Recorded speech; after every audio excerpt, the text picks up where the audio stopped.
street, and McDonald's is a lot more powerful than Burger King. They send all their McDonald's police over to Burger King, invade them. Who could intervene to stop that if Burger King can't defend itself, for instance? Well, Burger King is the bad guy here? No, well, McDonald's Burger King opens up across the street, right. McDonald's sends McDonald's is the bad guy. Yeah. Right, I just wanted to make well, make sure either way, Burger King is the bad guy. I just want to be on the same wavelength. Yeah. So McDonald's is the bad guy. Okay. Okay. Burger King had the audacity to open up across the street, and McDonald's sent over hitmen. Yeah. Well, that's not the way that the present McDonald's made its money. Present McDonald's made its money not by competing with Burger King and Wendy's and you know, pizza places and Subway, not by sending out hitmen.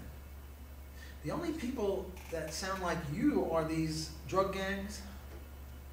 Not sound like you, but sound like your kind of McDonald's are the drug gangs. But we know from whence the drug gangs spring. Let me try another attack on you. I don't mean personally. I know, I'm just playing devil's advocate. No. Devil's advocate is good. Let me try again at you. There is such a thing called legitimacy. Now,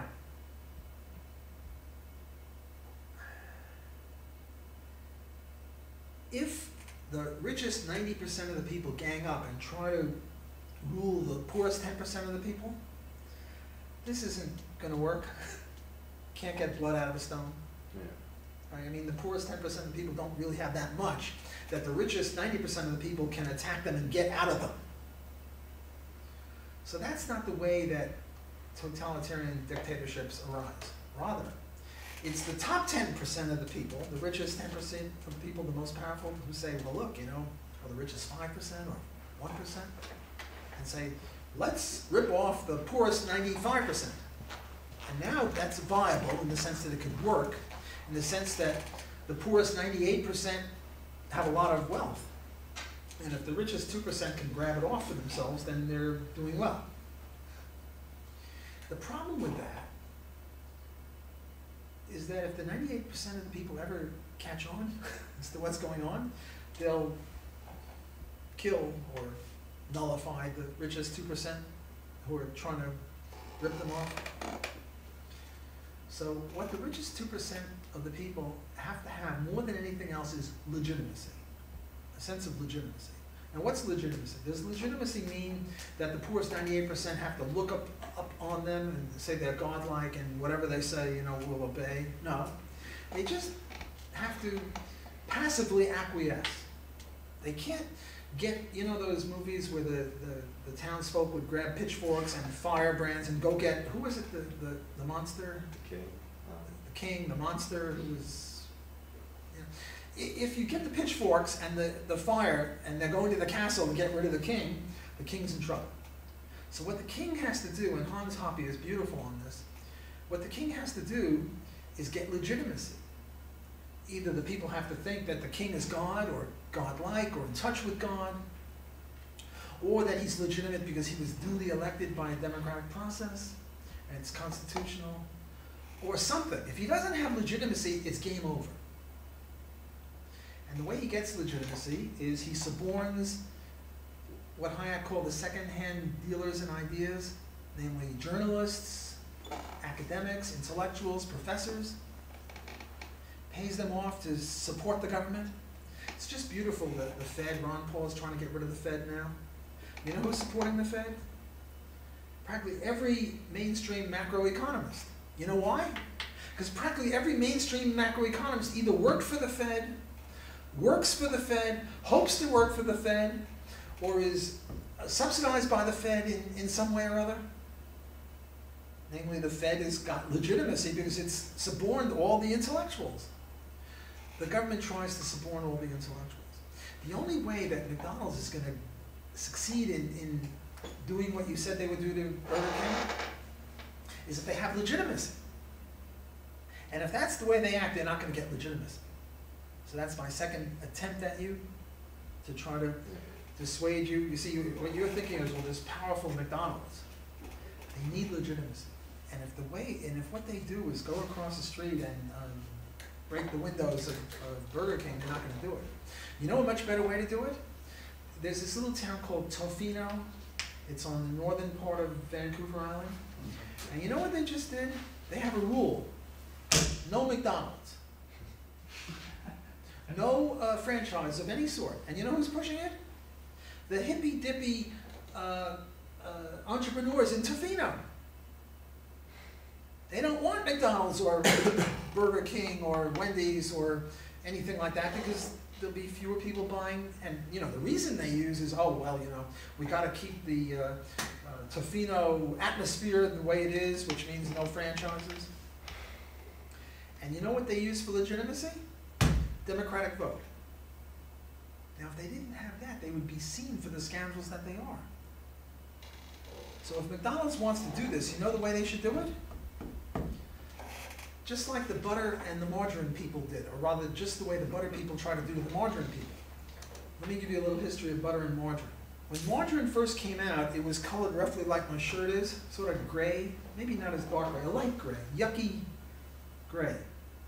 And the margarine people, no one would buy it. I mean, and it was good margarine, but it looked yucky. So what they did is they colorized it yellow. And guess which states passed laws against colorizing margarine? Ones where butter is produced. The ones where butter, this man is a wise person. The ones where butter is produced. Sure, Rhode Island didn't do it. No butter produced in Rhode Island or in Arizona. It was, you know, those Missouri, Minnesota, Illinois, wherever the cows are. That's where they passed this law. They had legitimacy because they did it through a democratic process. But suppose that the butter people just went and started shooting margarine people for colorizing. It would be game over. They couldn't do it. That's why I say McDonald's couldn't do this to Burger King unless they got legitimacy. The only way to get legitimacy is to start hiring some politicians. You can't buy a politician, you can only rent one. You know, that old joke. Get them to ban ban Burger King. In other words, suppose that the Burger King is a little different than McDonald's. Say it's got more salt or less salt. Well, you get a law passed saying that the only legitimate amount of salt in a burger is the McDonald's level. And nobody who's not doing it now can change. That'll get rid of them. Any questions from people who haven't yet had a shot? Yeah. Yeah, I recognize that a lot of, this is a research and development question, I recognize that a lot of research and development is brought upon by business, but are there certain areas where there isn't any incentive for businesses to make developments, like in basic science, in areas like number theory, for example, or pure mathematics, mathematical physics, something like that?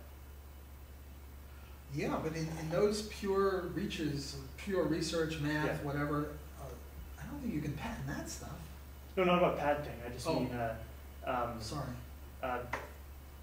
how would things like that be developed in a anarchist society?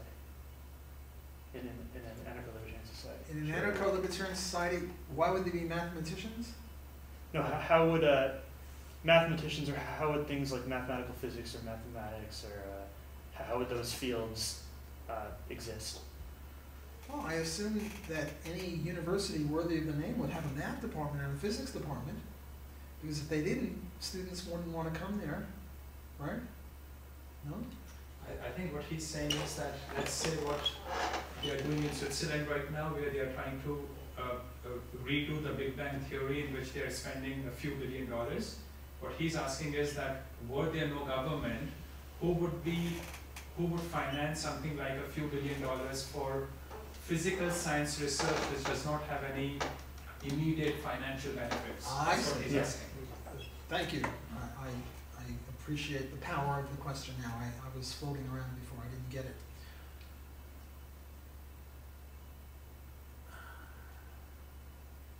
Well, first of all, it's not a foregone conclusion that anyone would. It's possible that no one would say, we just want to have pure research and we're going to take $10 billion and we're going to spend it on superconducting supercolliders or whatever it is that these toys that they're playing with. Possibly we wouldn't have it. And if we didn't have it in the market, In other words, if free